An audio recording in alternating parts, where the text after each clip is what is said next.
Kakšne so omejitve pri izplačilu dela pokojnine, višje delne pokojnine in višjega sorazmernega dela pokojnine?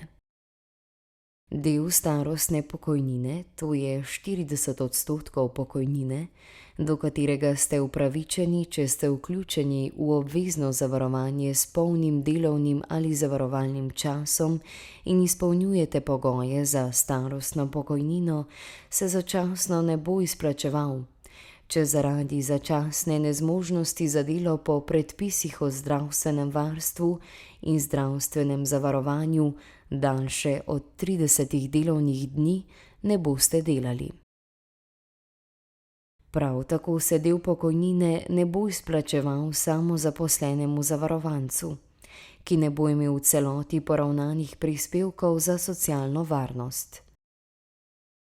Po prenehanju razlogov za omejitev izplačevanja dela pokojnine se bo ta po uradni dolžnosti začel ponovno izplačevati. Omenjena omejitev izplačevanja velja tudi pri izplačevanju povečanja delne pokojnine in sorazmernega dela pokojnine za sorazmerni del od 40 oziroma 20% starostne pokojnine.